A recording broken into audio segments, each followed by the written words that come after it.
अस्सलाम वालेकुम dear students, I am your physics teacher. आज के इस लेक्चर में हम बात करेंगे इंटरनेशनल सिस्टम ऑफ यूनिट्स की। तो सबसे पहले ये देखते हैं कि आज के इस लेक्चर के लर्निंग आउटकम्स क्या हैं। फर्स्ट ऑफ ऑल हम बात करेंगे types of system of units की, फिर हम बात करेंगे इंटरनेशनल सिस्टम ऑफ यूनिट्स की, और फिर हम बात करेंगे बेस यूनिट्स की, डिराइव्ड यूनिट्स की एंड सप्लीमेंट्री यूनिट्स की। तो फर्स्ट ऑफ ऑल देखते हैं what are the types of system of units. किसी भी क्वांटिटी को मेजर करने के लिए आपको यूनिट रिक्वायर है। आप उस यूनिट से उस क्वांटिटी की वैल्यू मेजर कर सकते हैं। दुनिया के मुख्तलिफ इलाकों में मुख्तलिफ यूनिट इस्तेमाल होते हैं। फॉर एग्जाम्पल लेंथ के कई यूनिट्स हैं, kilometre, metre, foot, inches, yard, miles.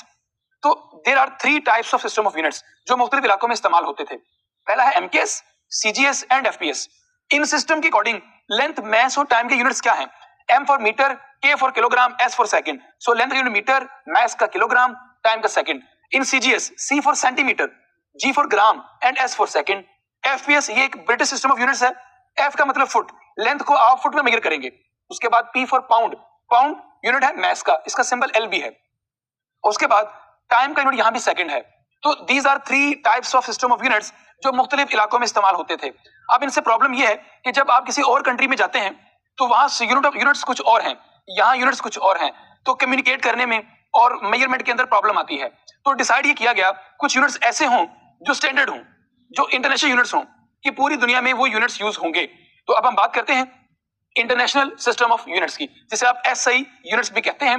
तो 1960 में पेरिस में एक कमेटी ने डिसाइड किया और एक स्टैंडर्डाइज वे बनाया कि अब पूरी दुनिया में ये वाले यूनिट्स इस्तेमाल होंगे, उन्हें आप एसआई यूनिट्स कहते हैं। सो देखते हैं standardise way of measuring the physical quantity, और ये मीटिंग 1960 में हेल्ड की गई। तो इस एसआई यूनिट्स के अकॉर्डिंग इसकी 3 टाइप्स हैं। So there are 3 types of SI units. Number 1 is base units, second are called derived units and third one is supplementary units. अब हम इनकी वन बाय वन बात करते हैं। फर्स्ट ऑफ ऑल हम बात करते हैं बेस यूनिट्स की। What are base units? Units of base quantities are called base units. So these are the base quantities and these are the SI units and these are the symbols of these units. यहां पर length का symbol, length का unit metre है जिसका symbol m है, mass का unit kilogram, time का second, current का एम्पेयर, टेम्परेचर का केल्विन एंड लुमिनस इंटेंसिटी का यूनिट है कैंडेला, जो लफ्ज कैंडल से आया है। And the last one is amount of substance, इसका यूनिट आपके पास मोल है। These are the symbol of these units. 7 base quantities and there are 7 base units. These are the base units. These are the symbols of base units. अगर बात की जाए कि 1960 से पहले कितनी बेस क्वांटिटीज थी, तो सिर्फ 3 थी, लेंथ, मास, टाइम। बट 1960 के बाद there are 7 base quantities and there are 7 units. अब हम बात करते हैं derived units की। What are derived units? The units of derived quantities are called derived units. अब हम देखते हैं these are the physical quantities जो कि derived quantities हैं आपके पास, और these are the units. अब unit of force is Newton, symbol उसका एन है। Unit of work is joule, symbol उसका कैपिटल जे है। Unit of power is what, उसे आप डब्ल्यू से शो करते हैं। And the last one is pressure, इसका यूनिट है पास्कल, उसे आप शो करते हैं पीए के साथ। अब हम बात करते हैं इन यूनिट्स को हम लिखते हैं in terms of base unit. First of all force का फॉर्मूला है F is equal to M A, second law of motion. यहां से अगर बात की जाए फोर्स की यूनिट आपके पास है Newton, so unit of force is Newton. Unit of mass is, यहां पर देखिए मास का यूनिट आपके पास क्या होगा? Kilogram. So unit of mass is kilogram. Next, unit of acceleration is meter per second square. So this is the unit of force which is Newton. और base units में क्या बनेगा? Kilogram metre per second square. अब हम बात करते हैं work की। Unit of work is joule, work का यूनिट जूल है।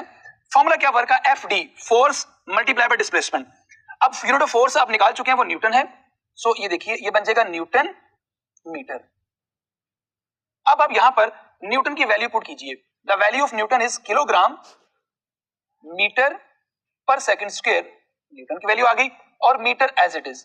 आप जब मीटर को मीटर से मल्टीप्लाई करेंगे ये बन जाएगा kilogram metre square per second square.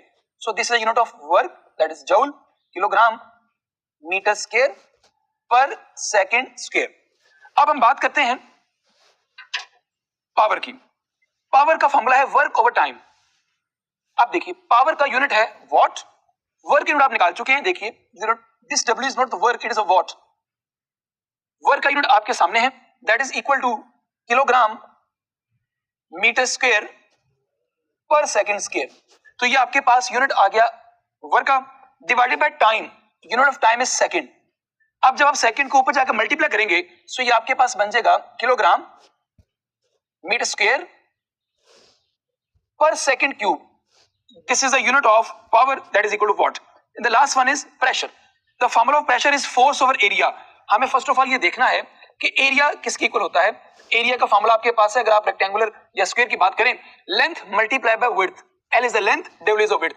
Length का यूनिट भी मीटर है और यूनिट ऑफ विड्थ भी मीटर है. It's become metre square. So what is the unit of area? That is equal to metre square. So discuss करते हैं. Formula है pressure is equal to force over area. So हम लिख सकते हैं that is equal to pascal. तो हम ये लिख सकते हैं pascal is equal to force का मतलब है न्यूटन और एरिया का मतलब आपके पास है मीटर स्क्वायर. सो यूनिट एक है न्यूटन पर मीटर स्क्वायर. अगर हम इसको ओपन करें, इसमें वैल्यूज पुट करें, so newton is equal to kilogram metre per second square divided by metre square. अब आप ये देखिए यहां पर एक मीटर इससे कैंसिल हो जाएगा और ये नीचे वाला मीटर पे जाके मल्टीप्लाई होगा. सो ये आपके पास बन जाएगा kilogram per metre per second square. So these are the derived units in terms of base quantities. तो यहां से कोई एमसीक्यू भी आ सकता है.